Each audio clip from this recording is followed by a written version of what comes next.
فلا أقسم بمواقع النجوم وإنه لقسم لو تعلمون عظيم إنه لقرآن كريم في كتاب مكنون لا يمسه إلا المطهرون تنزيل من رب العالمين.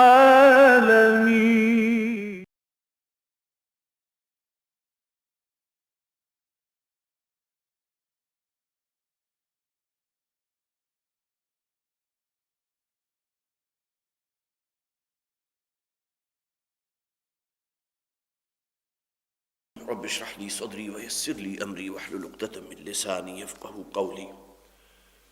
اللهم ألهمنا رشدنا واعذنا من شرور أنفسنا. اللهم ألهمنا رشدنا واعذنا من شرور أنفسنا. آمین یا رب العالمین.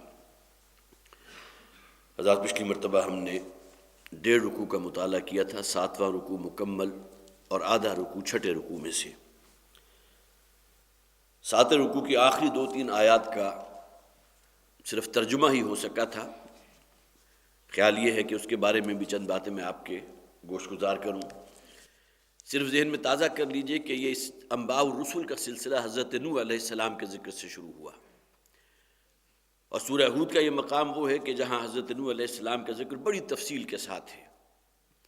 وہ طوفان نوح کا ذکر تو آپ کو اکثر جگہوں پر مل جائے گا، لیکن وہ مکالمہ کہ جو ان کا اپنے بیٹے کے ساتھ ہوا تھا، ان کا اپنا صلبی بیٹا جو ان پر ایمان نہیں لایا تھا، جسے پھر اللہ تعالیٰ نے حضرت نوح علیہ السلام کی نگاہوں کے سامنے غرق بھی کر دیا، وہ مکالمہ صرف یہی قرآن میں موجود ہے. اس قوم کو اللہ نے برباد کیا، تباہ کیا قوم نوح کی شکل، طوفان نوح کی شکل میں. اس کے بعد قوم عاد کا ذکر ہوا. یہ بہت ہی متمدن اور بہت مہذب لوگ تھے،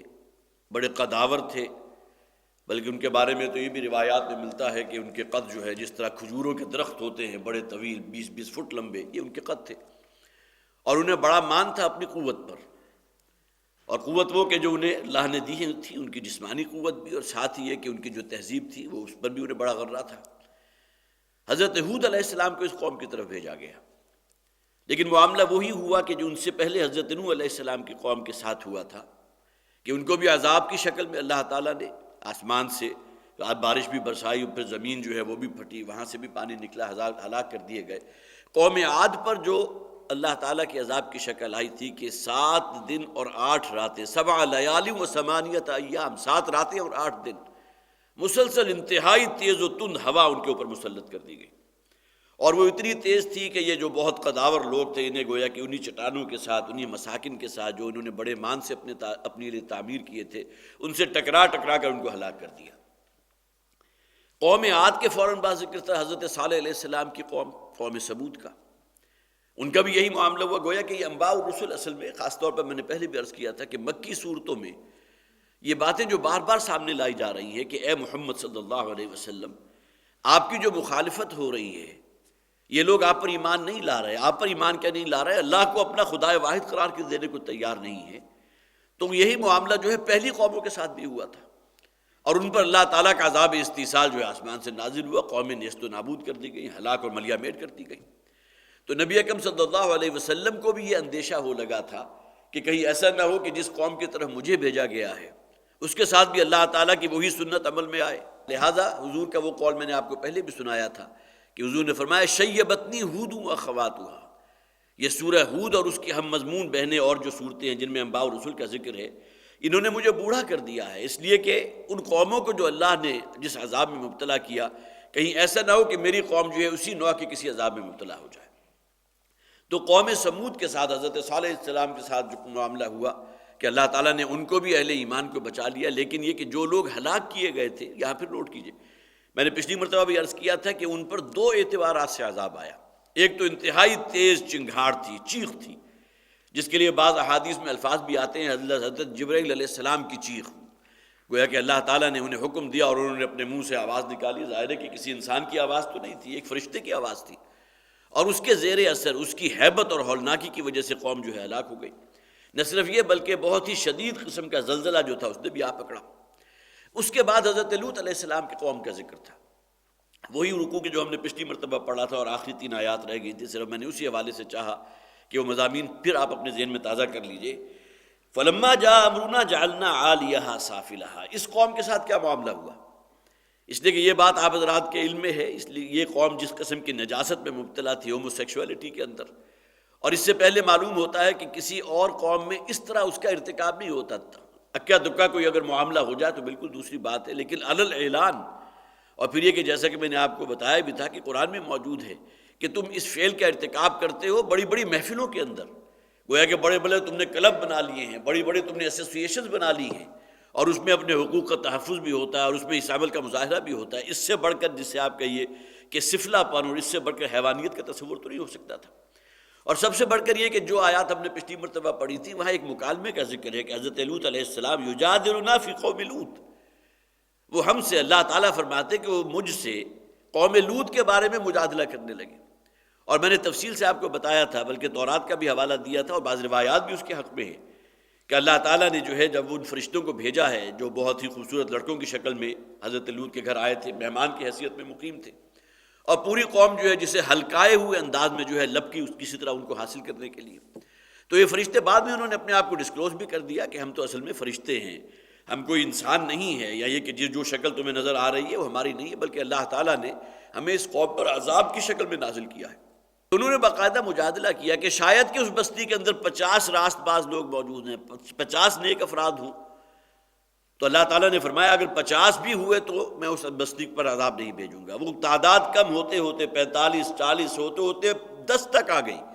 اور 10 تک کے معاملے میں بھی جب معلوم ہوا کہ اللہ تعالیٰ کا عذاب نازل ہو گیا تو اس کا نتیجہ کیا نکلا کہ اس پوری بستی میں شاید 10 کی تعداد میں بھی اتنے افراد موجود نہیں تھے کہ جو راست باز اور پاک باز ہوں. نتیجتاً اللہ کا عذاب ان پر نازل ہوا. تو آخری آیات ہے فلما جاء امرنا جعلنا عالیہا سافلہا، اور جب ہمارا حکم آن پہنچا، گویا کہ عذاب خداوندی کا جو فیصلہ ہو چکا تھا، جب وہ لمحہ آ گیا تو پھر یہ کہ اللہ تعالیٰ نے اس بستی کو تل پٹ کر دیا. جعلنا عالیہا سافلہا، اس کی جو بلند چیزیں تھیں ان کو نیچے کر دیا اور جو نچلی چیزیں تھیں انہیں اوپر کر دیا. اس کے لیے ہمارے ہاں اردو زبان میں تل پٹ کے الفاظ ہیں کہ کسی شے کو بالکل تل پٹ کر دینا کہ کوئی اب اس میں ترتیب باقی نہیں رہی. اور بعض روایات ہیں ایسی کہ جس سے معلوم ہوتا ہے کہ اللہ کا عذاب اصل میں آیا تھا اس شکل میں کہ اس پورے خطہ ارضی پہ جس پر یہ قوم آباد تھی اس کو زمین سے بلند کیا گیا اور اس کے بعد اس کو الٹا کر کے اسی زمین پہ پٹک دیا گیا، اور اس کے بعد پھر آسمان سے پتھروں کی بارش ہوئی ہے. اس میں بھی بہت سی تفاسیر نے اس بات کا انکشاف کیا ہے کہ جسے انفجار کہتے ہیں، آتش فشانی انفجار، کہ شاید وہ زمین کا ٹکڑا جب زمین سے نکلا ہے تو تمام چیزیں اللہ کے حکم سے ہوئی، از خود نہیں ہو گئی. تو نتیجتاً وہ جو زمین کا لاوا تھا وہ بلند ہوا اور اس پر آسمان کی طرف جا کر وہ پتھروں کی شکل میں پھر اس کے اوپر جو ہے گویا کہ برسات ہوئی ہے. ایک برسات تو وہ ہے جسے ہم عام پانی کی برسات سمجھتے ہیں جو بارش کی وجہ سے ہوتی ہے، پتھروں کی برسات ان کے اوپر ہوئی. فجعلنا عالیہا سافلہا وامطرنا علیہا حجارۃ من سجیل، اور ان پر پھر ہم نے برسائے آسمان سے وہ پتھر جو سنگ گل کے تھے. اگرچہ کوئی بہت بڑے بڑے تودے نہیں تھے لیکن یہ کہ تھے پتھر. اور پھر آگے فرما دیا گیا مسومۃ عند ربک، وہ تمہارے رب کی طرف سے ان میں سے ایک ایک پتھر گویا کہ اس شخص کے لیے جس کے لیے اللہ نے اسے ہلاکت کا گویا کہ سامان بنا کر بھیجا تھا، اس کا نام اس شخص کا اس کے اوپر لکھا ہوا تھا کہ کس پتھر سے کس شخص کو ہلاک ہونا ہے. یہ تمام چیزیں جو کہ اللہ تعالیٰ کے اس عذاب کی شکل تھی. مسومۃ عند ربک وما ہی من الظالمین ببعید. اور یہ قوم لوط کی جو بستی ہے یہ مکہ والوں سے کوئی زیادہ فاصلے پر نہیں ہے. ایک مفہوم اس کا یہ بھی لیا گیا اس لیے کہ مکانی اعتبار سے کوئی بہت زیادہ فاصلہ نہیں ہے. مکہ سے اگر شام کی طرف سفر کیا جائے تو رستے میں سدوم اور عامورہ کی بستیاں آتی ہیں، اور آج بھی اس کے اوپر جو آسمان سے پتھر برسے تھے گویا کہ وہ انفجار جو تھا اس کی شکل جو ہے آپ اپنی دیکھتی آنکھوں وہاں دیکھ سکتے ہیں. جو لوگ بھی وہاں سے گزرے ہیں قوم لوط کی وہ تباہ شدہ بستیاں، اسی طرح قوم ہود اور قوم سمود کے مساکن جو ہیں وہ بھی آج جو لوگوں کے لیے نشان عبرت ہے. وما ہی من الظالمین ببعید. اور دوسری بات یہاں بھی ہے کہ یہ ظالم یہ مکے والے ہیں کہ اس قسم کا انجام کے جو پہلی قوموں کا ہوا، ایسی بات نہیں ہے کہ مکے والے اپنے آپ کو اس سے بہت بعید سمجھتے ہوں کہ شاید یہ معاملہ ہمارے ساتھ نہیں ہوگا، بلکہ یہ کہ اپنی سرکشی اور بغاوت میں اور طغیانی میں اگر یہ لوگ بھی اسی طرح قائم رہے اور محمد رسول اللہ صلی اللہ علیہ وسلم پر ایمان نہ لائے، تو اگرچہ وہ شکل عذاب کی خواہ نہ بھی ہو جو پہلے رسولوں کی قوموں پر آتا رہا، لیکن یہ کہ اسی نوع کا کوئی نہ کوئی عذاب جو ہے ان کے اوپر بھی وارد ہو کر رہے گا۔ یہاں ایک سوال پیدا ہوتا کہ اس نوع کا عذاب تو نہیں آیا، لیکن یہ کہ اس کے بارے میں عرض کر چکا ہوں کہ غزوہ بدر اصل میں عذاب خداوندی کا پہلا کوڑا تھا، کہ جس میں اس بستی کے رہنے والوں کی جو ایلیٹ تھی، جو ٹاپ کی لیڈرشپ تھی، ان تمام کو ہلاک کر دیا گیا۔ ابو جہل وہ تھا کہ جو بہت بڑا چودھری تھا مکے کا، بہت بڑی چوپال تھی اس کی، اسی طرح اور کتنے تھے، ولید تھا، اسی طرح عتبہ تھا، اور بہت سے ایسے تھے کہ جن کا بہرحال وہاں بڑی سرکردگی تھی، وہاں انہیں بڑی چودراہٹ حاصل تھی، اور اپنے علاقے کے بہت ہی جسے آپ کہیے کہ سرداروں میں یہ لوگ شمار ہوتے تھے۔ ان تمام کو مکہ کی بستی سے کھینچ کر میدان بدر میں انہیں گویا کہ ہلاک کیا گیا، اور ہلاکت جو ہوئی ہے وہ بھی قرآن حکیم خالصتاً معجزے کے اعتبار سے ہوئی کہ جو مسلمانوں کا لشکر کل 313 کی تعداد میں تھا، ان کے پاس تو صحیح معنی میں سامان حرب بھی موجود نہیں تھا، گنتی کی چند تلواریں تھیں، اور 1000 کا لشکر جو مقابلے پہ تھا وہ پوری طرح کیل کاٹے سے لیس ہو کر آیا تھا۔ اور پھر یہ کہ بہت سی روایات ایسی ہیں، میں نے آپ کو سنایا بھی تھا جب ہم ان آیات کا مطالعہ کر رہے تھے، اس میں ذکر آیا تھا کہ ایک صحابی کہتے ہیں کہ میں ابھی کسی ایک شخص کو دیکھ رہا ہوں کہ مسلمان اس کا تعاقب کر رہا ہے، مشرک آگے آگے ہے، ابھی وہ کافی فاصلے پر ہے کہ کوئی ایسا معاملہ ہوا کہ اس شخص کی، وہ مشرک جو آگے بھاگ رہا تھا، اس کی گردن اس کے تن سے جدا ہو گئی، حالانکہ پیچھے جو مسلمان اس کے تعاقب میں تھا ابھی اس نے اپنا ہاتھ بھی بلند نہیں کیا۔ یہ ایسی روایات موجود ہے حدیث کے اندر۔ اور پھر اس سے آگے بڑھ کر یہ ہے کہ بہرحال ابو جہل کی ہلاکت جو ہوئی تھی، ٹین ایجر جسے آپ کہیے جن کی عمریں 13، 14، 15 برس سے زائد نہیں تھی، حضرت معاذ، حضرت معوذ، اور وہ کہ جو بالکل سر سے پیر تک جسے آپ کہیے کہ پیکرے آہنگ تھا، کہ پوری طرح لوہے کی لباس کے اندر جکڑا ہوا تھا اور صرف آنکھیں اس کی باہر نظر آ رہی تھیں، اور اس شخص کی ہلاکت ہوئی ہے جو گھوڑے پر بھی سوار تھا۔ حضرت عبد الرحمن ابن عوف رضی اللہ تعالیٰ عنہ فرماتے ہیں کہ 2 نوجوان میرے پاس آئے اور میں انہیں پہچانتا تھا کہ مدینہ کے رہنے والے ہیں، لیکن یہ کہ بہرحال وہ بھی ساتھ آ گئے تھے اسی لشکر میں۔ تو حضرت معاذ، حضرت معوذ دونوں کا نام ہے، انہوں نے آ کر حضرت عبد الرحمن ابن عوف سے کہا رضی اللہ تعالیٰ عنہ، چچا جان ذرا ہمیں بتائیے ابو جہل کون سا ہے؟ تو انہوں نے پہلے ان کو دیکھا اور اس کے بعد اشارہ کر دیا، وہ جو بالکل درمیان میں ایک شخص ہے، گھوڑے کی پیٹھ پہ سوار ہے اور سر سے پیر تک جو ہے زرہ پوش ہے، وہ ابو جہل ہے۔ کہتے ابھی میرا جملہ مکمل نہیں ہوا تھا کہ یہ دونوں نوجوان جو ہے تیر کی تیزی کے ساتھ وہاں سے نکلے، اور اس کے بعد میں نے دیکھا کہ وہ جا کر وہ جو ہے انہوں نے شاید گھوڑے پر وار کیا ہے، گھوڑا گرا ہے، اور اس کے بعد یہ شخص جو ہے ابو جہل یہ بھی ہوا، اور ان کے ہاتھوں جہنم واصل ہوا۔ حالانکہ جسے آپ کہیے کہ مادی اسباب و وسائل جو ہوتے ہیں اس پیمانے پہ اگر آپ اس واقعے کو ناپیں تو واقعتاً انسان جو ہے بالکل حیران رہ جاتا ہے کہ 2 ٹین ایجرز اور ان کے ہاتھوں ہلاکت ہوئی اس وقت کے، جس کے بارے میں خود حضور فرماتے ہیں صلی اللہ علیہ وسلم کہ ھذا فرعون ھذہ الامہ، اس لیے کہ جب وہ غزوہ ختم ہو گیا اور بڑے بڑے ان مشرکین کی لاشیں جو ہے میدان بدر میں پڑی ہوئی تھی تو حضور گزرے ہیں، اور جب ابو جہل کی لاش کے قریب سے گزرے حضور تو آپ وہاں کھڑے ہو گئے اور آپ نے کہا کہ ھذا فرعون ھذہ الامہ، یہ شخص تھا جو اس امت کے لیے فرعون کا درجہ رکھتا تھا،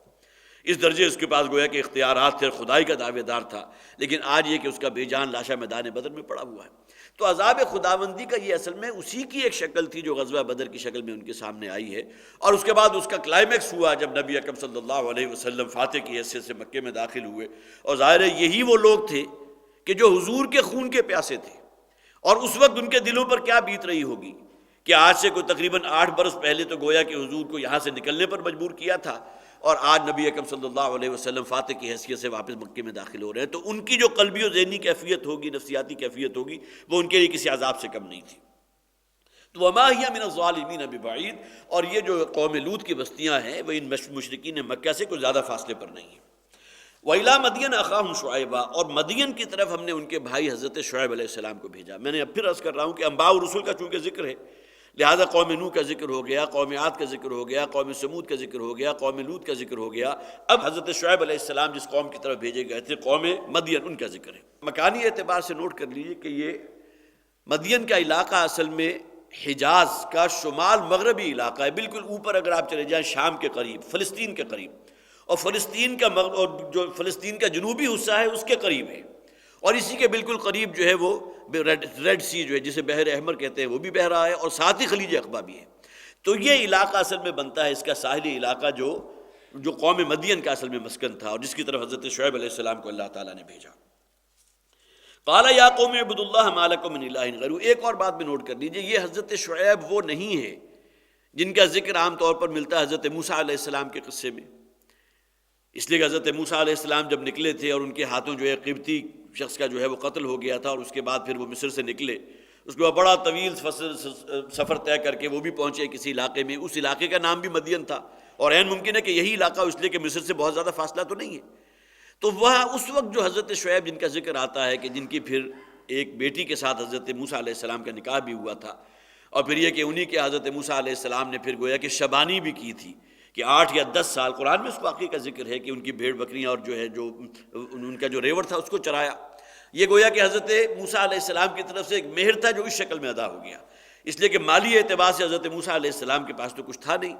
مصر سے آئے تھے اور آ کر یہاں بالکل بے یار و مددگار، اور بڑے پیارے الفاظ ہیں، ربی انی لما انزلت الی من خیر فقیر، بہت خوبصورت الفاظ ہیں کہ تھک ہار کے جو حضرت موسیٰ علیہ السلام ایک درخت کی چھاؤں تلے لیٹ گئے، اور بہت طویل سفر حضرت موسیٰ نے کیا تھا۔ یہ مدین کا علاقہ تھا، لیکن اس وقت جس شعیب کا ذکر آتا ہے وہ یہ نہیں تھے، اور اس وقت جو بے سر و سامانی کی حالت تھی حضرت موسیٰ علیہ السلام کی، تو انہوں نے اپنے رب سے دعا کی، رب انی لما انزلت الی من خیر فقیر، اے پروردگار اب جو تو بھی جس قسم کا بھی خیر مجھے عطا فرما دے میں اس کا محتاج ہوں، اس سے زیادہ فقر جو ہے، اس سے زیادہ مفلسی کا معاملہ تو نہیں ہو سکتا کہ دنیاوی اعتبار سے کوئی شے ان کے پاس نہیں۔ اور اسی عالم میں پھر وہ پورا واقعہ جو ہے سورہ شعراء کے اندر بھی، سورہ قصص میں بھی موجود ہے۔ نتیجتاً حضرت موسیٰ علیہ السلام نے پھر 8 یا 10 سال جو ہے وہ پھر وہ گلہ بانی کی۔ یہی وجہ علامہ اقبال کا وہ شعر جو ہے، اگر کوئی شعیب آئے میسر شبانی سے کلیمی 2 قدم ہے۔ یہ حضرت شعیب جو ہے وہ نہیں ہے کہ جن کا ذکر یہاں ہو رہا ہے، اس وقت وہ گویا کہ اپنے اس علاقے کے ایک جسے آپ کہیے سردار تھے، اس کے عزیز تھے، عزیز جسے عزیز حضرت یوسف علیہ السلام کے ذکر میں بھی عزیز مصر کا ذکر آتا ہے کہ جویا کہ وہاں کے ایک سردار کی حیثیت رکھتے تھے، تو ان کی بیٹی تھی جن سے حضرت موسیٰ علیہ السلام کا نکاح ہوا، وہ حضرت شعیب اور ہیں، اور یہ حضرت شعیب وہ ہیں کہ جن کا ذکر قرآن میں بہت سے مقامات پر ہے۔ وَإِلَىٰ مَدْيَنَ أَخَاهُمْ شُعَيْبًا قَالَ يَا قَوْمِ اعْبُدُوا اللَّهَ مَا لَكُم مِّنْ إِلَٰهٍ غَيْرُهُ۔ وہی دعوت جو ہر نبی اور رسول کی رہا ہے، میرے قوم کے لوگوں صرف ایک اللہ کی پرستش اور عبادت کرو۔ اور آپ کو معلوم ہے عبادت اصل میں اطاعت کو کہتے ہیں، صرف مراسم عبودیت کو بجا لانے کا نام عبادت نہیں ہے، بلکہ اگر کسی کو اپنا خالق اور مالک مانا تو اس کا ہر حکم واجب الاطاعت ماننا، یہ عبادت ہے۔ اور نہ صرف یہ بلکہ اس کے ساتھ اس خالق و مالک کے لیے محبت کے جذبات بھی موجود ہونا۔ یہ صرف ہمارے باندھے کی اطاعت جو ہے وہ عبادت شمار نہیں ہوگی، بلکہ جس میں واقعتاً وہ موجود ہو جسے ہم روح کہتے ہیں۔ عبادت کی روح تو محبت ہے۔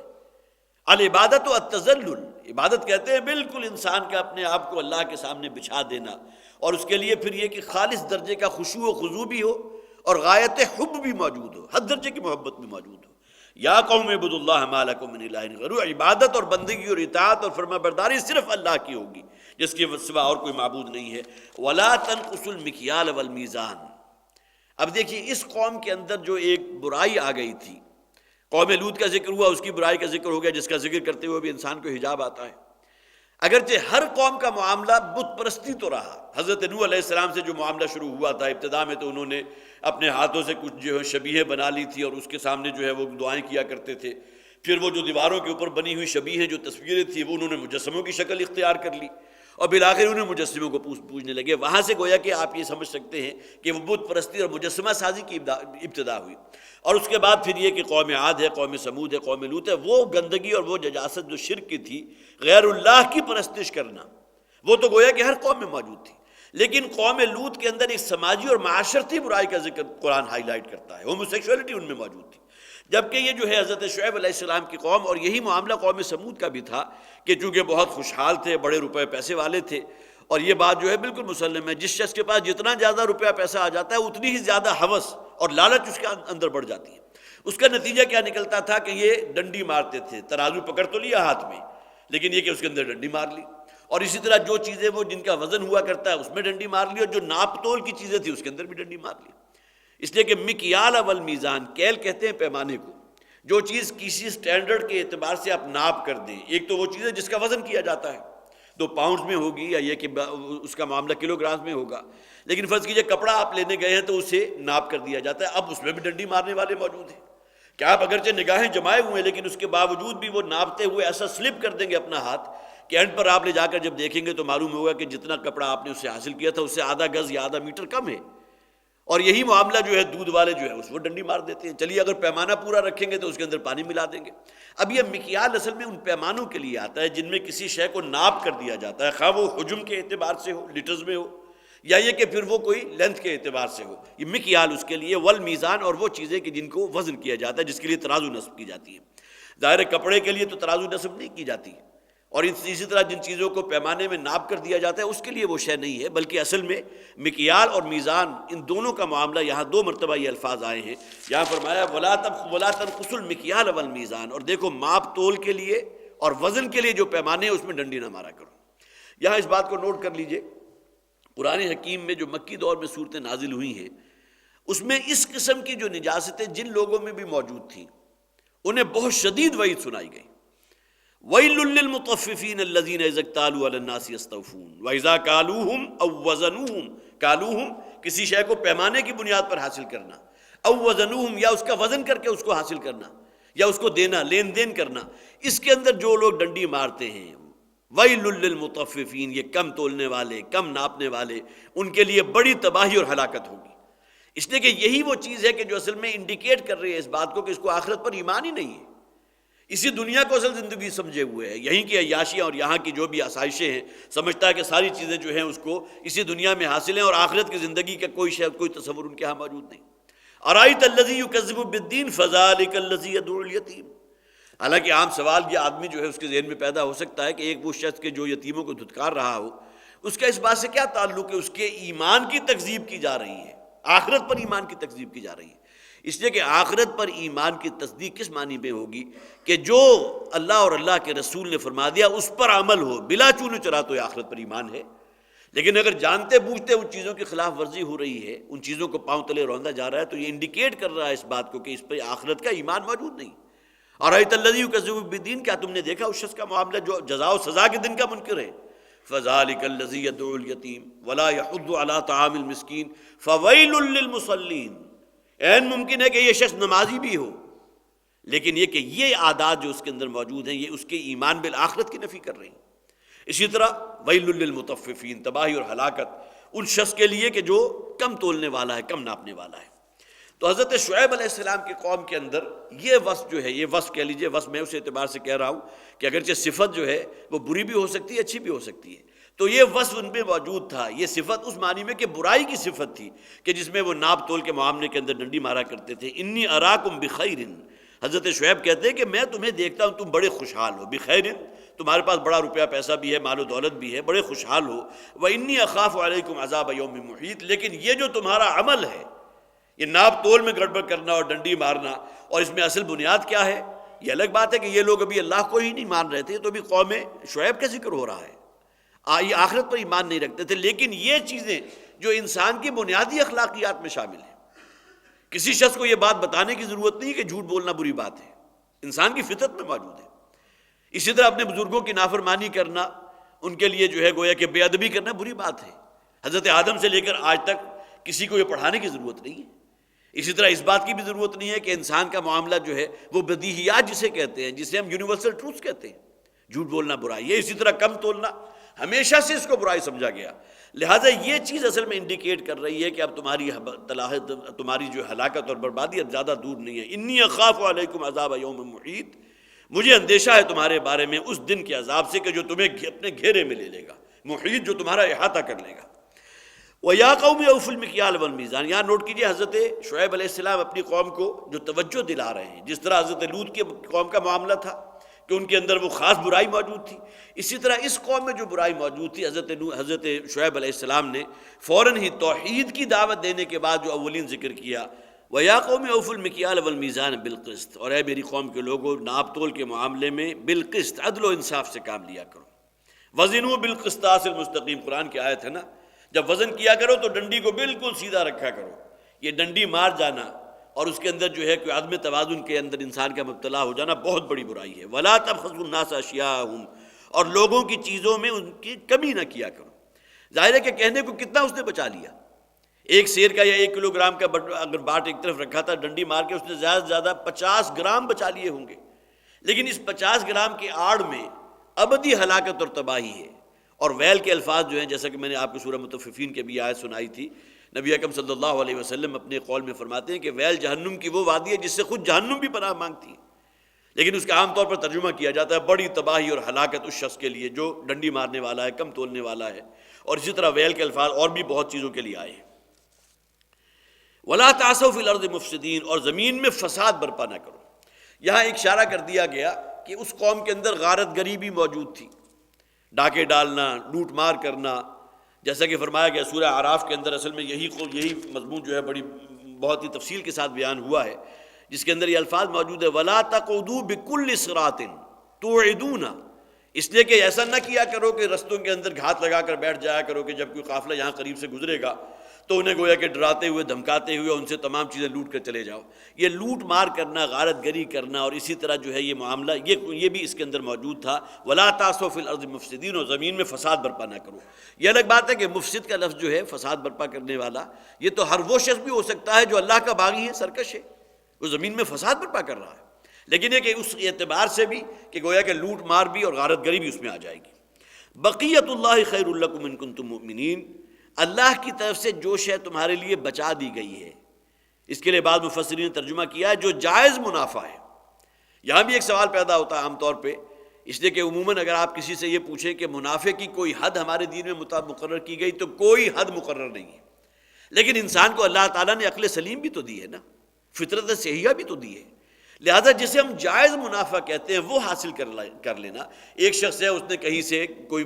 سامان خریدا ہے اور اس کے بعد اس کے لمبا سفر طے کیا ہے، لا کر اپنی ایک دکان اس نے بچھائی ہے، دکان کے اندر اپنا وہ سامان ڈسپلے کیا ہے، پھر اس کو بیچ رہا ہے۔ اب یہ اس کی جو بھی قوت ہے، جو بھی اس کی توانائی لگی ہے، جو اس نے سروسز پرووائڈ کی ہے، اس کے اگینسٹ کچھ نہ کچھ منافع لینا، لیکن اس کی کوئی حد وہ ہمارے دین نے مقرر نہیں کی۔ یہاں ترجمہ عموماً کیا گیا بقیت اللہ، جو ناجائز منافع اللہ تعالیٰ تمہیں دے رہا ہے، یہ ناجائز منافع ہوگا کہ تم ڈنڈی مار کر یا ناپ تول کے اندر جو ہے کوئی گڑبڑ کر کے کوئی شے حاصل کرو، ناجائز ہے منافع لیکن ناجائز ہے۔ جائز منافع کیا ہے کہ جو واقعتاً جو علی اعلان ہو، لوگوں کو بھی معلوم ہو، اور پھر یہ کہ اس کے اندر کہیں اگر کسی چیز کی شارٹیج ہو گئی، کہیں کوئی کمی ہو گئی، اور اس کی بنیاد کے اوپر اگر قیمتیں جو ہے آسمان سے باتیں کرنے لگی، تو یہ پھر وہ چیز ہے کہ جو کسی درجے میں بھی پسندیدہ نہیں، اور بڑی سخت وعید اس بات کے لیے آئی ہے۔ ذخیرہ اندوزی کرنا اس نیت کے ساتھ کہ جب وقت آئے گا تو میں اس کے منہ مانگے جو ہے دام وصول کر لوں گا، بڑی شدید وعید اس کے لیے آئی ہے۔ تو بقیت اللہ خیر لکم، جو جائز منافع ہے، جو اللہ نے تمہیں جائز بچت دی ہے تمہارے کاروبار میں، تمہاری دکان میں، یہی تمہارے لیے بہتر ہے، اسی پر قناعت کرو ان کنتم مؤمنین، اگر تم واقعتاً ایمان والے ہو۔ وما انا علیکم بحفیظ، اب یہاں گویا کہ بے بسی حضرت شعیب علیہ السلام کی، اور مجھے اللہ تعالیٰ نے تمہارے اوپر کوئی اختیار نہیں دیا، مجھے نگران نہیں بنایا، میں بھیجا گیا ہوں اللہ کی طرف سے، حجت ہوں تمہاری طرف، جو صحیح بات ہے تم تک پہنچا رہا ہوں، لیکن مجھے یہ زور اور یہ اللہ تعالیٰ نے یہ اختیار نہیں دیا، جیسا کہ نبی اکرم صلی اللہ علیہ وسلم کے لیے بھی آیا، وَمَا أَنْتَ عَلَيْهِمْ بِمُسَيْطِرٍ، اے نبی صلی اللہ علیہ وسلم آپ ان پر کوئی داروغہ مقرر نہیں کر دیے گئے، کہ جس طرح داروغہ کا ایک تصور ہے کہ ہاتھ میں لاٹھی ہے اور اس کے زور پر جسے چاہتا ہے اپنی اطاعت کے لیے مجبور کر لے، کسی نبی اور رسول کا یہ کام نہیں ہوتا، بلکہ معاملہ یہ ہے کہ جو اللہ کا دین ہے، جو صحیح تعلیمات ہے، وہ بلا کم و کاس، بغیر کچھ اونچ نیچ کے، بغیر اس میں کمی بیشی کیے ہوئے قوم کے سامنے رکھ دے، اور اس کے بعد قوم کی آزادانہ مرضی ہے، چاہے تو اس کو قبول کر لے اور چاہے تو راندہ درگاہ ہو جائے۔ وما انت علیہم بمسیطر، اے نبی آپ ان پر کوئی داروغات نہیں مقرر کیے گئے۔ اور اسی طرح بڑے سخت الفاظ ہیں کہ اے نبی ہم نے آپ کو اختیار نہیں کی دیا، انک لا تہدی من احببت ولکن اللہ یہدی من یشاء۔ حضور کے دل میں نہ جانے کس کس کے بارے میں خیال آتا ہوگا، سب سے بڑھ کر ابو طالب موجود تھے، حضور کے سگے چچا، اور خالصتاً دنیاوی اعتبار سے بھی جو شیلٹر ابو طالب نے نبی اکرم صلی اللہ علیہ وسلم کو دیا، وہ بہرحال تمام چیزیں جو ہے مسلم ہے، اس لحاظ سے حضور انہیں اپنا بہت بڑا محسن بھی سمجھتے تھے، اور بہت ہی جسے آپ کہیے کہ بہت بڑی خواہش حضور کے دل میں موجود ہوگی، یہ تمنا اور آرزو کہ کاش کہ میرے چچا ایمان لے آئے۔ انک لا تہدی من احببت ولکن اللہ یہدی من یشاء، اے نبی آپ جسے اللہ چاہے گا اسے ہدایت دے گا، آپ ہدایت نہیں دے سکتے، اللہ نے آپ کو یہ اختیار نہیں دیا۔ یہی قول ہے جو حضرت شعیب علیہ السلام کا نقل ہوا، وما انا علیکم بحفیظ، اور مجھے تمہارے اوپر کوئی اللہ تعالیٰ نے اختیار نہیں دیا ہے، مجھے کوئی تمہارے اوپر داروغہ مقرر نہیں کیا۔ قالوا یا شعیب وصلاتک تأمرک ان نترک ما یعبد آباؤنا، اب قوم کے لوگوں نے کہا اے شعیب کیا تمہاری نماز اصلاتک، ظاہری نماز اس شکل میں نہیں تھی جو آج ہم پڑھتے ہیں، یہ تو خاص گویا کہ تحفہ معراج ہے جو نبی اکرم صلی اللہ علیہ وسلم کو دیا گیا، اور جسے کہا گیا ہے کہ بہرحال یہ امت کے لیے شب معراج جو حضور کو تحفہ دیا تھا، اب تا قیام قیامت یہ رہے گی، اسی شکل میں رہے گی، اس میں نہ کوئی کمی بیشی ہوگی، نہ اس کی حیت میں کوئی تبدیلی ہوگی۔ لیکن اس سے پہلے جو بھی نماز تھی اس کی کوئی نہ کوئی شکل موجود تھی، اس شکل میں چاہے نہ ہو، جیسا کہ قرآن میں موجود ہے ما کان صلاتهم عند البیت الا مکاء وتصدیہ۔ یہ جو اہل مکہ تھے، جو قریش والے تھے، اپنے آپ کو دین ابراہیمی پر سمجھتے تھے اور حج کی عبادت بھی کیا کرتے تھے اور اپنے تئیں نماز بھی ادا کرتے تھے، طواف بھی کرتے تھے، بالکل برہنہ ہو کر طواف کرنا اپنے لیے بہت بڑی نیکی کا کام سمجھتے تھے۔ تو قرآن کہتا ہے وما کان صلاتهم، جو بھی حضرت ابراہیم علیہ السلام کو نماز کا طریقہ دیا گیا تھا اس قوم کے لیے، اب وہ بگڑ کر اور مسخ ہو کر اس کی کیا شکل بن گئی؟ ما کان صلاتهم عند البیت الا مکاء وتصدیہ، سوائے سیٹیاں بجاتے ہیں یا یہ کہ تالیاں پیٹتے ہیں، طواف کرتے ہوئے یہ عمل کر رہے ہیں اور سمجھتے ہیں کہ ہم نماز پڑھ رہے ہیں۔ اب یہ گویا کہ اس کی ایک بہت مست شدہ شکل تھی کہ جو آہستہ آہستہ بگڑتی بگڑتی یہاں تک پہنچ گئی۔ تو کوئی نہ کوئی شکل حضرت شعیب علیہ السلام کی قوم کو بھی اللہ نے دی تھی، جس میں گویا کہ صبح و شام وہ اللہ کی حمد و ثنا کیا کرتے تھے، اللہ کی تسبیح و تحمید کیا کرتے تھے۔ تو کیا تمہاری جو بھی نماز ہے، کیا تمہیں اس بات کا حکم دیتی ہے تأمرک ان نترک ما یعبد آباؤنا؟ کیا یہ نماز اس بات کا حکم دیتی ہے کہ ہم اپنے آبائی دین کو چھوڑ دیں، کہ ہم اس دین کو ترک کر دیں ما یعبد آباؤنا، کہ جن کو ہمارے آباء و اجداد جس کی پرستش کیا کرتے تھے، جو ان کے خدا تھے، جو ان کے دیویاں اور دیوتا آج بھی ان کے جو ہے ہمارے ہاں مندر ان کے ہاں موجود تھے، کوئی استھان موجود ہوں گے، کیا ان تمام چیزوں کو ترک کر دیں؟ تمہارا دین اور تمہاری نماز اس بات کی تلقین کر رہی ہے۔ او ان نفعل فی اموالنا ما نشاء، اور اب تک جو ہمارا طریقہ کار تھا کہ جو ہمارے پاس مال و دولت ہے ہم جیسے چاہے اس کو صرف کریں۔ اگر کوئی شخص جو ہے کسی بدکاری کا اڈا کھول دے تو کوئی ایسی حدود نہیں ہے جو اس کو قابو کر سکے، کوئی شراب کی دکان کھول دے۔ یہ خالصتاً وہ جسے ہم کہتے ہیں سیکولر سوچ ہے، کہ جس میں انسان کے نزدیک اللہ کی طرف سے دی ہوئی ہدایت اور اللہ کی تعلیمات سے کوئی بحث نہیں ہے۔ ہاں روپیہ پیسہ ہے، میرا اختیار ہے، میں اس کا مالک ہوں، میں جو چاہوں اس کا کروں، میں کوئی اڈا کھول دوں، میں کوئی شراب کی دکان کھول دوں، کوئی اور کسی بہت بڑے گناہ کا مرکز اپنے علاقے میں اس کو بسا دوں، کچھ کر دوں۔ تو یہ انسان کی وہ سوچ ہے کہ جس میں گویا کہ اس نے خدائی اختیارات اپنے ہاتھ میں لے لیے۔ خالصتاً جائز کمائی، خواہ وہ بہت بڑی تعداد میں ہو، اس کا بہت بڑا والیوم ہو، بہت بڑا بلک ہو، لیکن ہمارا دین اس کے اندر بھی قدغنیں لگاتی ہے، یہ کام نہیں کر سکتے، یہ حرام ہے، یہ ناجائز ہے، اس معاش کی طرف نہیں جا سکتے، یہ کمائی کا ذریعہ غلط ہے۔ اگر ان تمام چیزوں سے انسان آزاد ہو کر صرف اپنی من چاہی چیزوں کے اوپر ہی عمل کرنے لگے تو یہی ہے کہ جسے گویا کہ سب سے جسے آپ کہیے کہ انسان کی کجی کی آخری شکل، کہ جس میں جو کچھ بھی اس نے دیا اس کا خود مالک ہے، جو چاہوں میں کروں۔ تو یہی معاملہ ان کا تھا کہ کیا تمہارا دین اور تمہاری نماز ہمیں اس بات سے بھی روک دے گی کہ اب تک جو ہم اپنے مال کے ساتھ جو کچھ کیا کرتے تھے کرتے رہیں اور جس طرح چاہتے تھے ڈنڈی ماریں کم تولیں، تو کیا تمام چیزیں تمہارا دین ہمیں روک دے گا؟ انک لانت الحلیم الرشید، معلوم ہوتا ہے کہ تم تو بہت ہی کوئی نرم خو ہو۔ حلیم یہاں الفاظ اگرچہ بڑے صفت کے ہیں لیکن اس کے اندر بڑا طنز ہے، جیسا کہ عام طور پر کہا جاتا ہے کسی کے بارے میں کہ بھائی تم تو بہت ہی راست باز ہو، لیکن یہ کہنے کا انداز بتاتا ہے کہ اصل میں راست بازی اگرچہ ایک وصف ہے لیکن اس موقع پر بطور طنز استعمال کیا گیا ہے۔ تو قوم کی طرف سے حضرت شعیب کے لیے جو الفاظ آئے انک لانت الحلیم الرشید، تم تو معلوم ہوتا ہے کہ بہت ہی نیک چلن بھی ہو اور بہت ہی تحمل اور بردباری والے ہو، یہ اوصاف اگرچہ بہت محمود ہیں لیکن یہاں ان کے اندر ایک طنز ہے کہ شاید تم اپنے آپ کو سمجھتے ہو کہ میں ہی ہوں راست باز، میں ہی ہوں نیک، اور میں ہی ہوں جو بالکل ایک صحیح رستے پر چلنے والا، اور ہمارے آباء و اجداد جس دین کی پیروی کر رہے تھے وہ تمام کی تمام ضلالت اور گمراہی تھی۔ قال یا قوم ارأیتم ان کنت علی بینۃ من ربی، بالکل وہی باتیں جو پہلے انبیاء اور رسول کے ذمن میں کی گئی۔ حضرت شعیب نے بھی کہا اے میری قوم کے لوگوں، تمہیں معلوم نہیں ہے ان کنت علی بینۃ من ربی، میں اپنے رب کی طرف سے ایک بینہ پر ہوں، ایک روشن دلیل پر ہوں۔ حضرت صالح علیہ السلام کی قوم کا جہاں ذکر آ رہا تھا وہاں سب سے بڑی دلیل کیا تھی؟ قوم نے خود کہا ان سے کہ ہم تو تمہیں بہت ذہین، بڑا فتین، بہت معاملہ فہم، بہت نیک، بہت ہی سعادت مند سمجھتے تھے، اور تمہاری پیشانی کے اوپر ہم چمک دیکھ رہے تھے کہ معلوم ہوگا کہ تم ہمارے خاندان کا نام روشن کرو گے، اپنے آبائی دین کے علم بردار بن کر کھڑے ہوگے۔ اور آج ہم تمہاری زبانی یہ باتیں سن رہے ہیں کہ ہمارا آبائی دین جو تھا جس پر ہمارے آباء و اجداد قائم تھے وہ تمام کے تمام گمراہی تھی، ضلالت تھی، اور اصل دین جو ہے وہ میں لے کر آیا ہوں۔ تو ہم تو تمہارے بارے میں یہ امیدیں لگائے ہوئے تھے، اس لیے کہ حضرت صالح علیہ السلام بھی اپنے قوم کے انتہائی سعادت مند نوجوانوں میں سے تھے۔ جس طرح کہ میں نے عرض بھی کیا تھا، جس طرح کسی بھی خاندان میں کوئی بچہ ہو بالکل بچپنے ہی سے خواہ اس کی بھی 4 5 7 سال ہی عمر ہو، لیکن اس کے اندر کچھ جسے آپ کہیے کہ جہانت و فطانت کی کچھ چیزیں نظر آتی ہیں اور انسان محسوس کرتا ہے کہ بڑا ہو کر یہ جو ہے خاندان کا نام روشن کرے گا۔ یہی امیدیں اور توقعات حضرت صالح علیہ السلام کی قوم کو حضرت صالح سے ہو گئی تھی، اور یہی معاملہ جو ہے حضرت شعیب علیہ السلام کا بھی ہوا۔ وہ کہہ رہے ہیں کہ میں اپنے رب کی طرف سے ایک واضح اور روشن دلیل پر ہوں، میری پوری زندگی کھلی کتاب کی طرح تمہارے سامنے ہے، اور سب سے بڑھ کر یہ کہ میرے پاس تو اللہ کی طرف سے ایک فرشتہ آتا ہے جو اللہ کا پیغام مجھ تک پہنچا رہا ہے، اور میں اس ڈیوٹی پر مامور ہوں کہ اس پیغام کو تم لوگوں تک پہنچاؤں۔ باقی کسی کو زبرن پکڑ کر اس دین میں لے آنا، اللہ نے اس کا اختیار مجھے نہیں دیا، جیسے کہ پچھلی آیت میں ہم نے پڑھ لیا۔ قال یا قوم ارأیتم ان کنت علی بینۃ من ربی ورزقنی منہ رزقا حسنا، اور مجھے اس نے روزی دی ہے خاص اپنے پاس سے رزق حسن۔ یہاں ایک روزی تو وہ بھی ہے کہ اللہ تعالیٰ جس طرح معاملات ہوتے ہیں کہ جسے آپ خوشحالی کہتے ہیں، حضرت شعیب علیہ السلام کا تعلق بھی ایسا تھا کہ ان کے لیے کوئی ایسا نہیں تھا کہ کوئی فاقے پڑ رہے ہوں، بہت ہی غریب اور مفلس و قلاش ہوں۔ اللہ تعالیٰ نے جو اسے آپ مالی وسعت کہتے ہیں ان کو عطا کیا تھا، تو اللہ نے مجھے مالی وسعت دی ہے، اور یہ کہ میں جو تمہیں روک رہا ہوں تو ایسا نہیں ہے جیسا کہ اگلی آیت میں آ جائے گا کہ میں جس چیز سے تمہیں روک رہا ہوں اس میں خود ملوث ہو جاؤں۔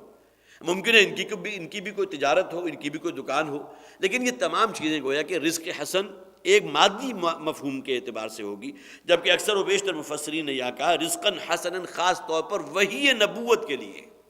کہ مجھے تو اللہ تعالیٰ نے اس وحی سے نوازا ہے،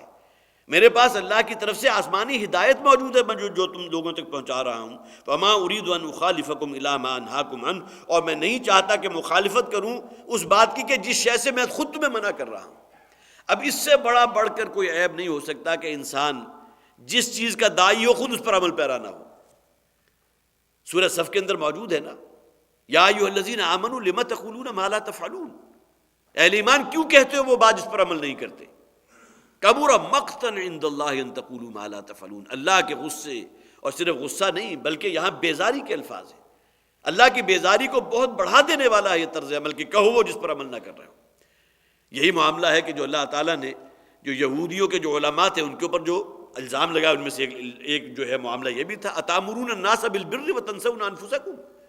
کیا تم لوگوں کے لیے جو ہے نیکی اور واعظ کی تلقین کرنے والے ہو، بڑی اچھی اچھی باتوں کی طرف انہیں توجہ کرتے ہو، انہیں راغب کرتے ہو، دعوت دے رہے ہو، اور اپنے دامن کو بھول جاتے ہو، اپنے آپ کو بالکل اپنے سے غافل۔ اتامرون الناس بالبر وتنسون انفسکم، یہی معاملہ حضرت شعیب نے کہا کہ میں اس بات کی جس سے میں تمہیں خود منع کر رہا ہوں، کیسے ممکن ہے کہ میں اس میں ملوث ہو جاؤں؟ معلوم ہوتا ہے کہ قوم کی طرف سے اس بات کا بھی ایک پریشر تھا اور دباؤ ڈالا جا رہا تھا کہ جو کوئی ہمارا ایک وتیرہ بن چکا ہے، جس طرح کم تولنا کم ناپنا ہمارا ایک قومی شعار ہے، لہٰذا انہیں بھی کوشش کی گئی کہ اسی رنگ کے اندر رنگ جائیں، جبکہ یہ اپنی زبان سے وہ باتیں کہہ رہے تھے جو آسمانی ہدایت سے متعلق تھی اور جن میں ان تمام چیزوں کی نفی کی گئی تھی۔ وما اريد ان اخالفكم الى ما انهاكم عنه، اور میں تو نہیں چاہتا کہ جن چیزوں سے میں منع کر رہا ہوں اس کی مخالفت خود کروں، اس کے خلاف عمل کروں۔ ان اريد الا الاصلاح ما استطعت، میں چاہتا ہوں کہ تم بھی اصلاح کے رستے پر آ جاؤ، تمہارے اندر سے بھی یہ عیب ختم ہو جائے، تم بھی کم تولنے اور کم وزن ناپنے کے معاملے میں، اس معاملے میں جو ہے ان تمام روش کو ختم کر کے اصلاح کے رستے پر آ جاؤ۔ مستطاعت، جتنی میرے اندر استطاعت ہے میں زور لگاتا رہوں گا۔ وما توفیقی الا باللہ، اور جو مجھے توفیق ملی ہے یہ صرف اللہ کی جناب سے ہے۔ یہ کلمات جو ہیں یہ ہر وہ شخص کے جسے اللہ نے کسی نیکی کی توفیق دی ہو، کسی نیک عمل کی، کسی نیکی اور جسے آپ اچھائی کے کام کے پرچارک کی، خواہ وہ دعوت دین کا کام ہو، دعوت قرآنی کا کام ہو، یا یہ کہ کسی اعتبار سے بھی اللہ تعالیٰ نے کسی نیکی کی توفیق بھی دی، اپنی طرف منسوب نہ کیجیے، یہ صرف اللہ کا فضل ہے، اللہ نے مجھے توفیق دی ہے۔ وما توفیقی الا باللہ، یہ کار نبوت اور کار رسالت کتنا کٹھن کام ہے، اور اس کے لیے دن رات ایک کرنا پڑتا ہے، ہلکان ہونا پڑتا ہے۔ نبی اکرم صلی اللہ علیہ وسلم کی مکی زندگی اگر آپ کے سامنے ہو تو دن بھر کی تو وہ مشقت کہ ایک ایک شخص تک پہنچے، ایک ایک دروازے تک پہنچے ہیں، کہیں کوئی قافلہ آ گیا پڑاؤ ڈالے ہوئے وہاں پہنچ گئے ہیں، کہیں کوئی اور معاملہ ہوا ہے وہاں پہنچ کر اپنی دعوت دی ہے، اور رات کی تنہائیوں میں اپنے رب کے حضور کھڑے ہیں، دعائیں ہو رہی ہیں، مناجات ہو رہی ہیں، رب اور بندے کا تعلق وہاں مستحکم کیا جا رہا ہے، اور دن کے اوقات کی تمام مشقت جو ہے انک لک فی النہار سبحا طویلا، اے نبی صلی اللہ علیہ وسلم دن کے اوقات میں اللہ تعالیٰ نے آپ کے لیے بڑی مشقت رکھ دی ہے، اور یہ مشقت جو ہے کوئی آسان کام نہیں تھی، اور صرف حضور نہیں بلکہ ہر نبی اور رسول کا یہ معاملہ تھا۔ تو وما توفیقی الا باللہ، جو بھی توفیق مل رہی ہے کسی نیکی کی، کسی خیر کے کام کی، وہ اللہ ہی کی توفیق سے، اللہ نے یہ توفیق دی ہے تو اللہ تعالیٰ نے میرے لیے آسانیاں پیدا فرما دی۔ علیہ توکلت و الیہ انیب، اسی پر میرا توکل ہے اور اسی کی طرف میرا رجوع ہے۔ تو گویا کہ یہ جملہ جو ہے یہ تو ہمیں اپنے قلب و ذہن کے اندر راسخ کر لینا چاہیے کہ کہیں اس بنیاد پر شیطان کی طرف سے وہ چرکا نہ لگ جائے، وَإِمَّا يَنزَغَنَّكَ مِنَ الشَّيْطَانِ نَزْغٌ فَاسْتَعِذْ بِاللَّهِ۔ اور اس کا ذکر کس ضمن میں آ رہا ہے؟ وَمَنْ أَحْسَنُ قَوْلًا مِّمَّنْ دَعَا إِلَى اللَّهِ وَعَمِلَ صَالِحًا، وہ شخص کے جو دعوت کا کام کر رہا ہے، ہر نبی اور رسول داعی تھا، اور اس کے بعد امت کے ذمے یہ فریضہ ہے، لازم ہے، خَيْرُكُم مَّن تَعَلَّمَ الْقُرْآنَ وَعَلَّمَهُ بَلِّغُوا عَنِّي وَلَوْ آيَةً۔ یہ تمام چیزیں آپ کے سامنے بارہا آتی رہی ہیں، اس کے ترجمے کی مجھے ضرورت نہیں ہے۔ تو یہ تمام چیزیں گویا کہ جو اللہ تعالیٰ کی طرف سے ہم پر لازم کی گئی ہیں، اور ہمیں اس میں کما حقہ آگے بڑھنا چاہیے، یہ صرف اللہ ہی کی توفیق سے ہے انسان کے اندر، ورنہ پھر وہ غرور پیدا ہو جائے گا۔ وَإِمَّا يَنزَغَنَّكَ مِنَ الشَّيْطَانِ نَزْغٌ فَاسْتَعِذْ بِاللَّهِ، پھر انسان اپنے آپ کو بہت جو ہے بڑھیا سمجھنے لگے گا، بالا تر سمجھنے لگے گا، اور دوسرے لوگوں کے بارے میں خواہی نہ خواہی اس کی زبان پر الفاظ آ جائیں گے، وہ تو گھٹیا ہیں، انہیں تو یہ توفیق بھی نہیں ہے، فلاں کو یہ بھی نہیں ہے۔ یہ تمام چیزیں انسان سے کوئی شعوری طور پر ان سے اپنا دامن اس سے بچانا چاہیے، اور تمام چیزیں من جانب اللہ قرار دیتے ہوئے کہ ہر خیر کی توفیق مجھے ملی تو اللہ کے دیے ملی۔ وَيَا قَوْمِ لَا يَجْرِمَنَّكُمْ شِقَاقِي أَن يُصِيبَكُم مِّثْلُ مَا أَصَابَ قَوْمَ نُوحٍ أَوْ قَوْمَ هُودٍ أَوْ قَوْمَ صَالِحٍ، اور اے میری قوم کے لوگو، میری مخالفت تمہیں اس مقام تک نہ لے آئے۔ لا یجرمنکم شقاقی، شقاقی کہتے ہیں مخالفت، ہٹ درمی، عداوت۔ ظاہر ہے کہ نبی اکرم صلی اللہ علیہ وسلم جس معاشرے میں کام کر رہے تھے، تو میں نے ابھی الفاظ استعمال کیے تھے، وہ آپ کے خون کے پیاسے ہو گئے، اور آپ کے لیے گویا کہ وہ قتل کا فیصلہ کر چکے تھے، اور پوری پلاننگ ہو چکی تھی۔ وہ تو اللہ تعالیٰ کی حکمت میں تھا کہ حضور جو ہے وہ صبح کے وقت ان کے نگاہوں کے سامنے سے گزرے ہیں، اور وہ تمام تلواریں سود کر جو کھڑے تھے، اللہ تعالیٰ نے ان کی بینائی سلب کر لی، یا ان کے سامنے کوئی ایسا حجاب جو ہے اللہ تعالیٰ نے طاری کر دیا کہ وہ حضور کو نہیں دیکھ سکے، یہ اللہ کی طرف سے تھا۔ تو یہ معاملہ جو ہے، قوم جو ہے کبھی ساتھ دینے کو تیار نہیں ہوتی۔ لا یجرمنکم شقاقی، میری مخالفت اور میری عداوت اور دشمنی تمہیں اس مقام تک نہ لے آئے، یہاں تک معاملہ نہ پہنچ جائے ان یصیبکم مثل ما اصاب قوم نوح او قوم ہود او قوم صالح۔ معلوم ہوا کہ اس قوم کے سامنے بھی وہ حالات موجود تھے، جو عذاب قوم نوح پر آیا انہیں خوب معلوم تھا، جو قوم عاد پر آیا ان کے علم میں تھا، جو قوم سمود پر آیا ان کے علم میں تھا، قوم لوط پر آیا وہ بھی ان کے علم میں تھا، لہذا ان چاروں کا حوالہ دے دیا گیا، قوم نوح او قوم ہود او قوم صالح او قوم لوط وما قوم لوط منکم ببعید۔ اور قوم لوط کا معاملہ، ان کا جو انجام ہوا تھا، وہ تو تمہارے سے زیادہ دور کی بات نہیں ہے، نہ مکانی اعتبار سے دور کی بات ہے، نہ زمانی اعتبار سے دور کی بات ہے۔ ان لوگوں پر اللہ کا عذاب آیا کس بنیاد پر؟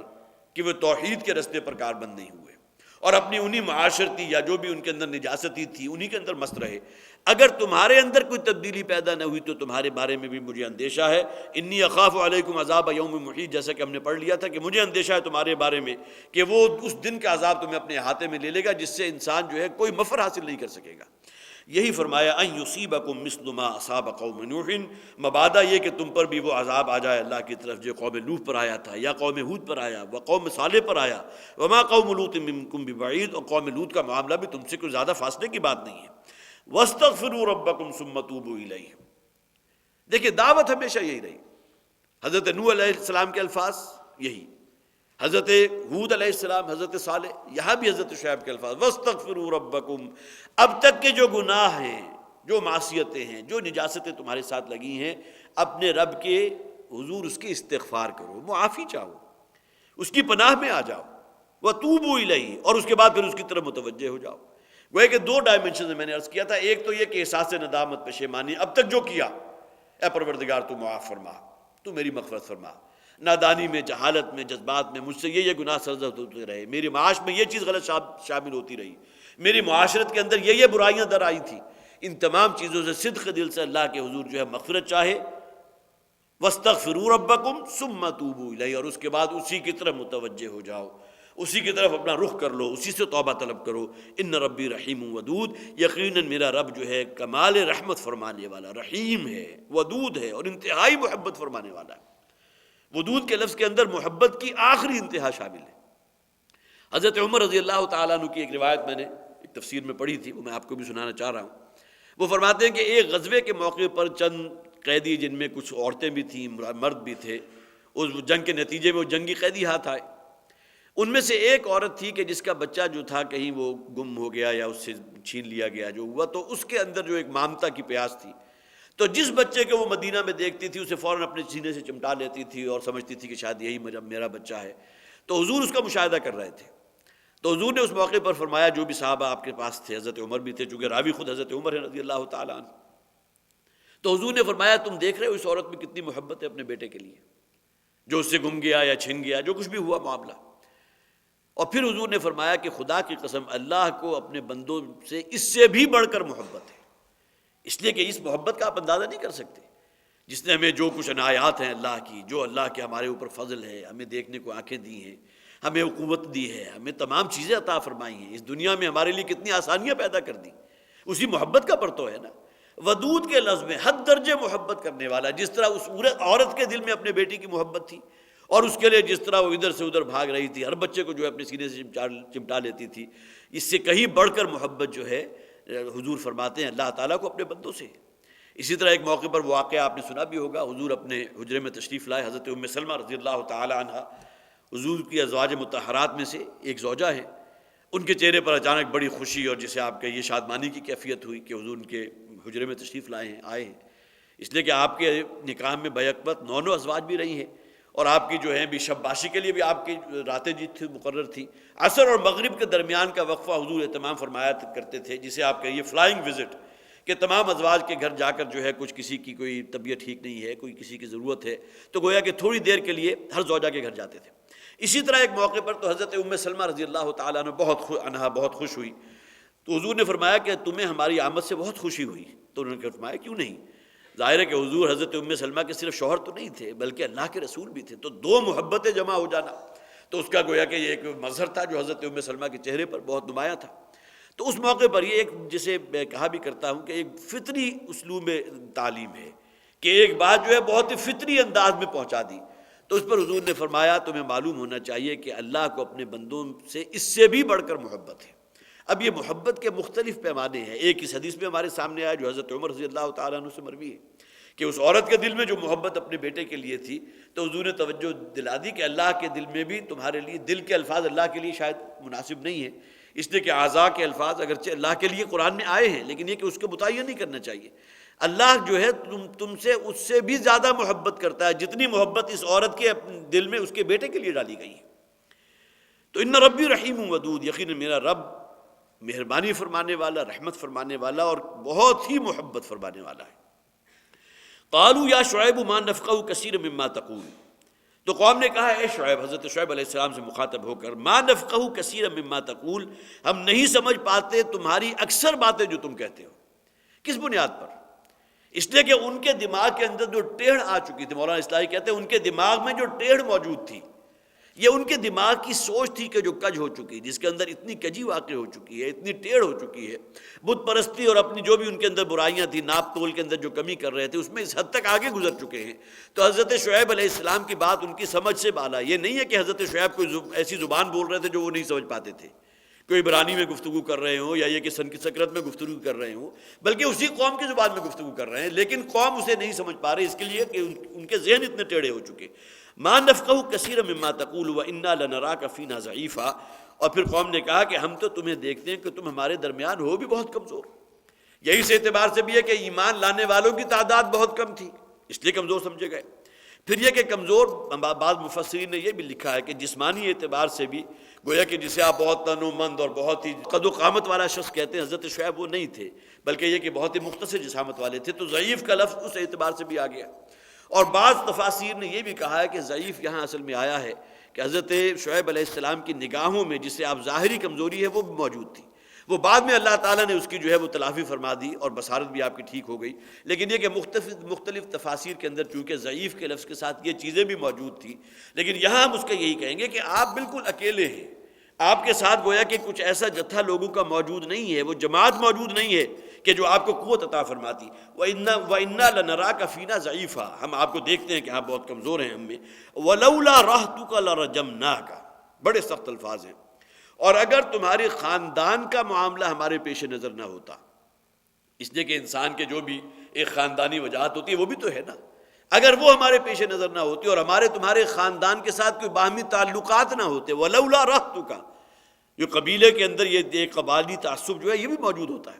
اگر یہ چیز اگر در نہ آتی لَرَجَمْنَاكَ، تو ہم تمہیں رجم کر دیتے۔ گویا کہ تم ہمارے منع کرنے سے باز نہیں آ رہے اور بار بار وہی باتیں ہمیں سمجھا رہے ہو، اسی توحید کی دعوت دے رہے ہو، اور ہمارے اس عمل کی جو ہے بار بار تم نکیر کرتے ہو، اور یہ کم تولنے والے معاملے میں بڑی بڑی سخت وعیدیں سناتے ہو، ہمیں عذاب کی خوشخبریاں دے رہے ہو، اور اس سے تم باز آنے والے نہیں۔ اگر تمہارے قبیلے کا معاملہ، اس کی کوئی عزت اور اس کا کوئی رکھ رکھاؤ کا معاملہ ہمارے ساتھ نہ ہوتا اور ان کے ساتھ ہمارے معاملات نہ ہوتے تو ہم تمہیں کبھی کا رجم کر چکے ہوتے، لَرَجَمْنَاكَ، ہم تمہیں سنسار کر دیتے، وَمَا أَنْتَ عَلَيْنَا بِعَزِيزٍ، اور تم ہم پر کوئی بھاری نہیں ہو۔ تمہیں ہلاک کر دینا یا تمہاری جان لے لینا یا تمہیں سنسار کر دینا ہمارے لیے کوئی بڑا مشکل کام نہیں ہے۔ تمہارے پیچھے کوئی قبیلہ بھی اتنا سٹرونگ نہیں ہے کہ جو پھر گویا کہ اس کے لیے آ جائے ہمارے سے دیت طلب کرنے کے لیے اور اس کا جو ہے خون بہا لینے کے لیے، تو تمہارا تو معاملہ کچھ بھی نہیں ہے، تم تو انتہائی ضعیف ہو، اور تمہارے قبیلے کی وہ عصبیت اگر موجود نہ ہوتی تو ہم تمہیں رجم کر چکے ہوتے، وَمَا أَنْتَ عَلَيْنَا بِعَزِيزٍ، اور تم ہماری نگاہوں میں کوئی عزت والے نہیں ہو، ہمارے نزدیک تمہارا کوئی وزن نہیں ہے، تم کوئی بوجھ نہیں رکھتے۔ وَيَا قَوْمِ أَرَهْتِي أَعَزُّ عَلَيْكُم مِّنَ اللَّهِ، حضرت شعیب نے فرمایا اے میری قوم کے لوگوں، کیا میرا قبیلہ اور میرا خاندان تمہارے نزدیک اللہ سے زیادہ اہم ہے؟ میں تمہیں اللہ کی طرف بلا رہا ہوں، توحید کی دعوت دے رہا ہوں، اور ذرا اپنے دل کے غلاف ذرا چاک کر کے اندر اگر دیکھو گے تو توحید تمہارے اندر موجود ہے، کہ تمہارے گناہ ہیں، ان کی سیاہی ہے، معصیت ہے، کہ جو بہت ہی دبیز پردوں کی شکل میں اس تمہارے قلب کے گرد جو ہے اس نے ایک حجاب برپا کر دیا جس کی وجہ سے وہ توحید باہر نہیں آ رہی۔ تم اپنے اندر جھانک کر تو دیکھو، کھول آنکھ، زمین دیکھ، فلک دیکھ، فضا دیکھ، بڑے سے بڑا اللہ کا انکار کرنے والا بھی مجبور ہو جاتا ہے اس کائنات کے انتہائی منظم قسم کے انتظام کو دیکھ کر، اس کی وسعتیں دیکھ کر اللہ تعالیٰ کی خلاقیت ششدر رہ جاتا ہے، حیران رہ جاتا ہے۔ لیکن اس کے باوجود انسان چونکہ کسی خدائی ہدایت کے اپنے آپ کو تابع دینے کو تیار نہیں ہے، لہذا اللہ ہی کا انکار کرتا ہے۔ یہی معاملہ ان کی طرف تھا۔ وَيَا قَوْمِ أَرَهْتِي أَعَزُّ عَلَيْكُم مِّنَ اللَّهِ، اے میری قوم کے لوگوں، کیا میرا قبیلہ اور میرا خاندان تمہارے نزدیک اللہ سے زیادہ اہم ہے؟ وَاتَّخَذْتُمُوهُ وَرَاءَكُمْ ظِهْرِيًّا، اور جب کہ اللہ کے معاملے کو، توحید کو تم نے اپنے پشت کے پیچھے ڈال رکھا ہے، کہیں کس معنی میں؟ مانتے ہو، تمہارا دل اس بات کی گواہی دیتا ہے، لیکن یہ کہ اس حقیقت کو تسلیم کرنے کو تیار نہیں، اس لیے کہ ویسٹڈ انٹرسٹ ہیں تو اسی بنیاد پر، آپس میں کاروبار ہے، لین دین ہے تو اسی بنیاد پر۔ یہ جو ایک معاملہ جسے آپ کا یہ کلب بن جاتا ہے، اس کلب سے نکلنا کوئی آسان کام نہیں ہوتا۔ ابو جہل نے بھی یہ کہا تھا کہ میں نے کبھی یہ نہیں کہا کہ محمد جھوٹ بول رہے ہیں صلی اللہ علیہ وسلم، لیکن یہ کہ ان کی دعوت قبول کرنے کو میں تیار نہیں ہوں، اس لیے کہ اگر میں نے ان کی دعوت قبول کر لی تو میں تو ان کا غلام بن جاؤں گا، اور غلامی کے لیے میں تیار نہیں۔ میرا اپنا میری اپنی ایک سیادت ہے، میری اپنی ایک چودراہٹ ہے، میرے اپنے فالوورز ہیں، میرے ساتھ ایک جتھا موجود ہے، میرا ایک انوائرمنٹ ہے، میری مجلس ہے، یہ تمام چیزیں مجھ سے چھٹ جائیں گی۔ تو یہ چیزیں ہیں جو انسان کے اثر میں پاؤں کی بیڑی بنتی ہے۔ آج بھی اکثر و بیشتر یہ معاملہ ہوتا ہے کہ ہمارے نزدیک کوئی بات یہ ہم سمجھتے ہیں کہ حق یہ ہے، لیکن ہمارا اپنا حلقہ، ہمارے اعزاء و اقارب، ہمارے جو بھی ارد گرد موجود ہیں، جو ہمارا انوائرمنٹ ہے، وہ ہمیں گویا کہ مجبور کرتے ہیں کہ اگر تم نے اس کا ساتھ دیا یا تم اگر اس طرف چلے گئے تو ہمارے اس کلب سے ہم تمہیں نکال دیں گے، لہٰذا یہ رسک لینے کو انسان جو ہے وہ تیار نہیں ہوتا۔ یہ معاملہ اکثر و بیشتر ہوتا رہا۔ وَاتَّخَذْتُمُوهُ وَرَاءَكُمْ ظِهْرِيًّا، اور پھر یہ ہے کہ اس کو معاملے کو، توحید کو تو تم نے اپنے پشت کے پیچھے ڈال دیا۔ ان ربی بما تعملون محیط، یقیناً میرا رب جو ہے جو کچھ تم کر رہے ہو ہر شے کا احاطہ کیے ہوئے۔ ظاہر ہے کہ تمہارا کوئی قول، تمہارا کوئی عمل، کوئی شے اللہ کی نگاہ سے پوشیدہ نہیں۔ حضرت لقمان کے وہ الفاظ پھر نوٹ کر لیجئے، اور یہ صرف ہمارے سننے سنانے کے لیے نہیں ہے، صرف ثواب حاصل کرنے کے لیے نہیں ہے، یہ تصورات ہمیں اپنے ذہن میں راسخ کرنے چاہیے۔ یا بنی انہا ان تک مثقال حبۃ من خردل فتکن فی صخرۃ او فی السماوات او فی الارض یأتی بہ۔ یہ استحضار اگر انسان کو حاصل ہو کہ میرا ہر عمل، ہر فعل، ہر قول ایک ہستی کے علم میں ہے جو مجھے دیکھ رہی ہے، اور یہ تمام ڈیٹا جو جمع ہو رہا ہے یہ کوئی ضائع کر ہونے کے لیے نہیں ہے، بلکہ تمام چیزیں وہ اعمال نامے کی شکل میں درج ہو رہی ہیں جسے قیامت کے دن کھولا جائے گا۔ وَوُضِعَ الْكِتَابُ فَتَرَى الْمُجْرِمِينَ مُشْفِقِينَ مِمَّا فِيهِ وَيَقُولُونَ يَا وَيْلَتَنَا مَا لِهَذَا الْكِتَابِ، اور لوگ اس دن چیخ اٹھیں گے کہ یہ کیسا اعمال نامہ ہے کہ جس نے ہماری زندگی کے چھوٹے سے چھوٹے عمل اور چھوٹے سے چھوٹے قول کو بھی اومٹ نہیں کیا، ہر شے یہاں موجود پائیں گے۔ وَوَجَدُوا مَا عَمِلُوا حَاضِرًا وَلَا يَظْلِمُ رَبُّكَ أَحَدًا، اور تمہارا رب اس دن کسی کے ساتھ ظلم نہیں کرے گا۔ تو یہ انسان کی اگر قلبی و ذہنی کیفیت ہوگی تو پھر گویا کہ ایمان کی، جسے حضور نے فرمایا ذاق طعم الایمان، اس شخص نے ایمان کی حلاوت اور اس کی مٹھاس چکھ لی ہے۔ من رضی باللہ ربا وبمحمد رسولا وبالاسلام دینا، جو راضی ہو گیا، مطمئن ہے اس بات پر کہ اللہ میرا رب ہے اور محمد اللہ کے رسول ہیں صلی اللہ علیہ وسلم، اور اسلام وہ دین ہے کہ جو واقعتاً حقیقی دین ہے، جو ایک مکمل نظام حیات ہے۔ بس یہی میں ختم کر رہا ہوں، اس لیے کہ وقت بھی ہمارا ختم ہو گیا، اگرچہ 3 آیات باقی ہیں، لیکن اس قوم کے ساتھ بھی پھر جو عذاب خداوندی کا معاملہ ہوا تھا وہ انشاءاللہ آیات اگلے ہمارے نشست میں زیر مطالعہ آئیں گی۔ اللہ تعالی ہمیں واقعتاً وہ ایمان نصیب فرمائے کہ جو ہمارے عمل میں، ہمارے قول و فعل کے اندر جو تضاد ہے اسے دور کر سکے، اور ہمارے سیرت و کردار کے اندر وہ نکھار پیدا کر سکے جو اللہ اور اللہ کے رسول کو دی ہدایت کے اور اسی رنگ کے اندر رنگا ہوا ہو۔ بارک اللہ لی ولکم فی القرآن العظیم ونفعنی وإیاکم بالآیات والذکر الحکیم۔